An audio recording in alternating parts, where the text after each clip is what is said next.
Hi and welcome to the show. Today we're going to be talking to Korina and Helen about Transcendental Theatre and the show that is entitled The Room of Unlimited Possibilities.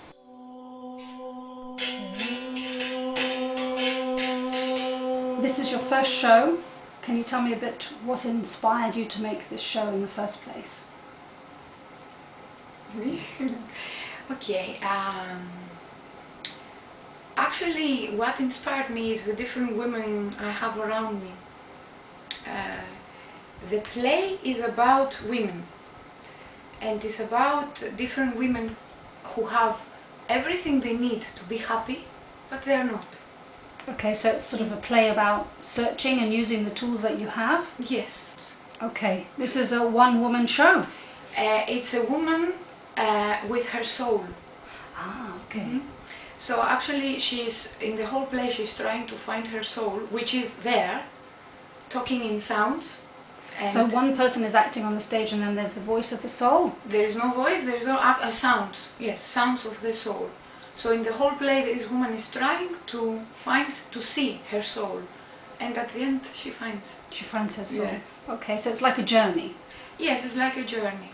Okay, so who's acting in it? I act. Your act? Yes. Mm-hmm. And both of us. I mean, I'm okay, the so woman, she's the soul. Korina originally wrote the play.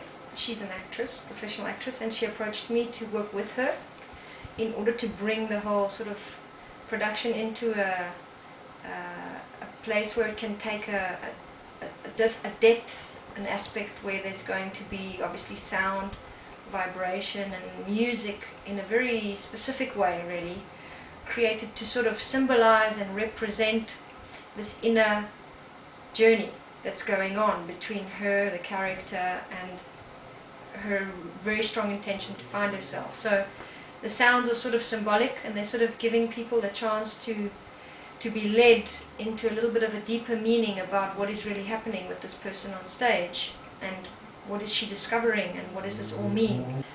For me, working in the theater all these years, I'm a yoga teacher also, and I love yoga philosophy. Actually, I'm a yoga philosopher. So I was trying to find a way to mix my acting, my theater, with the yoga philosophy, or psychology also. So I found that I wanted Helen to support me on that, because she's a psychologist and she's also a philosopher in a way, and she is doing healing with sound, so we can make a performance which will be artistic, like all the theater performances, but at the same time to be a kind of healing performance. Spiritual as well. Spiritual performance, yes. It sounds wonderful. I can't wait to see it. Yeah. Yeah, so basically the audience sort of become a channel or a forum or an opportunity really for something to take place between the people on the stage and the people in the space. So in a way we do trade a lot of energy, and we are involved in an experience all together. And so it's not just this passive performance participation where people are just watching. There is a participatory aspect in that people are engaging with this journey, and that possibly they may even arrive at a very different place at the end of this production, having taken this journey vicariously through watching somebody else take the journey, but also providing something for this to happen. That in essence we tried to find a way to communicate that, and we came up with this word transcendental theatre, which is a great concept that actually existed in archaic times, in ancient times as well. And it's been fascinating for me to learn more about that through Korina's involvement, and to see that in a way we are staying quite true with some very ancient principles of theatre, where the theatre was used as a space for people to actually shift or transcend or transform something about the way that they see their lives and the way that they see reality. So this is what this production is about, and why we think it's... In a nutshell, you're healing yourself on stage. Yes, and we want the audience to find themselves through watching it, yes. This is what Helen helped me very much in the play, because she was always trying to see the play, and even when she is reading it, so how an audience who has no idea about all this can Yeah, identify Engage with that and, Yeah. and Relate. feel related. How will people get a taster of that at the exhibition? Well, we're planning this workshop about really that conflict that some of us have, some more strongly, some less, about how to be happy and truly happy, and what is happiness really, and is it, you know, a matter of choices, or is there some wisdom that we gather in life?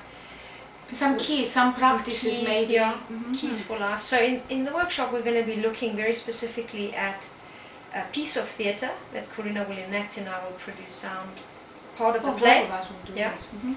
So part of the play, and then we will actually be workshopping that in a discussion, a forum kind of discussion, where people will get a chance to really look at what are they learning from this, what does this really show us about life. Is what we are trying to do, and what we will try to do in the future, is to make theatre performances instead of lectures. Yeah, it's a good idea. Instead of putting people somewhere and we sit and say, okay, we'll tell you some things, some philosophical The truths or meaning of some life. psychology Yeah. truths, we will try to make them art, try to make them in a play, Yeah, why not? using traditional music, traditional instruments, and actors or dancers, and we'll be very happy if we find more to help us to create another space, and that thing. And something different. Yes, you it's know? different, but it used to exist. Yeah. It was existing in ancient Greek. That was the purpose of theatre. That's why in the English word, the Greek word of actor is ethos, a person who makes ethos for someone. And when we say make ethos, we mean good character. So actors were on stage to help people create a better character, transform their character. That's why it was for everyone. It wasn't only for some people. Everyone should watch theatre so they can get over some things in their lives. Yeah. Well, it's the actor going through all the feelings Yes. and whatever, then you're releasing stuff at the same time, you know? Yes, but you must do it in the right way. Of course, to release, not just to stimulate emotions. Yeah, yeah, yeah. That, because this is what is happening right now. This is the words of my teacher actually in India. She used to say, okay, I'm not interested in your acting because, okay, right now films and theatre is just there to stimulate emotions or to make you forget yourself, living the life of someone else. Yeah. But actually theatre, especially theatre where you have straight contact with the audience, is there not to forget yourself, but to find yourself. And this is what we have to do. It's wonderful, really. It's very, you're introducing it back into society. Exactly. It's very good, you know? Yes. Yeah, I think it gives us and the audience a chance to really respect again the process of meaningful art and really contributing.